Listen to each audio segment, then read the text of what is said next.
ഗുരുവായൂരിൽ TCVയോട് പ്രതികരിക്കുകയായിരുന്നു NDA സ്ഥാനാർത്ഥിയായ അഡ്വക്കേറ്റ് ബി ഗോപാലകൃഷ്ണൻ. പുന്നിയൂർക്കുളം മേഖലയിലെ രാമച്ച കൃഷി കത്തിച്ച് നശിപ്പിച്ച് കൃഷി പൂർണ്ണമായും ഇല്ലാതാക്കിയത് ഒരു വിഭാഗം മത തീവ്രവാദികളാണെന്ന് ഗോപാലകൃഷ്ണൻ പറഞ്ഞു. കൃഷി അതിൻ്റെ കൃത്യമായ സമയമാകുമ്പോൾ ആ കൃഷിയിടങ്ങൾ ചില പ്രത്യേക തൽപരരായിട്ടുള്ള ആളുകൾ അവർ പോയിട്ട് അത് കത്തിക്കുന്നു. ചില പ്രത്യേക മതവിഭാഗത്തിൽപ്പെട്ട തീവ്രവാദികൾ പോയി കത്തിക്കുന്നു. അങ്ങനെ ഞാൻ ധാരാളം രാമച്ച കൃഷിക്കാരെ കണ്ടപ്പോൾ കണ്ണീരിലാണ് അവർ. ഏതെങ്കിലും ഇവിടുത്തെ MLA രാമച്ച കൃഷിക്കാരെ കണ്ടിട്ടുണ്ടോ? ഇവിടുത്തെ MLA ഈ കൃഷി ചെയ്യുന്നതൊക്കെ ഒരു പ്രത്യേക മതവിഭാഗത്തിൽപ്പെട്ട ആൾക്കാരും കത്തിക്കുന്നവരൊക്കെ വേറെ ചില മത തീവ്രവാദികളുമാണ്. അപ്പോൾ കത്തിച്ച് അവരെ ഇല്ലാണ്ടാക്കുക, അവരെ പട്ടിണിക്കിടുക. ആ രാമച്ച കൃഷി വേണ്ടാന്നേ, അതവരുടെ താല്പര്യം. അതെന്താണെന്നുള്ളത് അന്വേഷിക്കണം.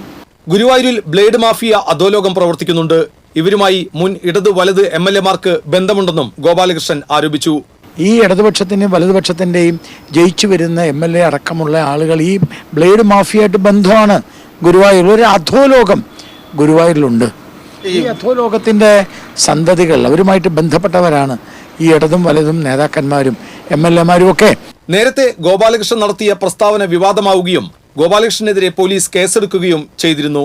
പ്രസ്താവനയ്ക്കെതിരെ ഹൈക്കോടതി പരാമർശവും ഉണ്ടായിരുന്നു. ഈ സാഹചര്യത്തിലാണ് ഗോപാലകൃഷ്ണന്റെ പുതിയ പരാമർശം. TCV ഗുരുവായൂർ.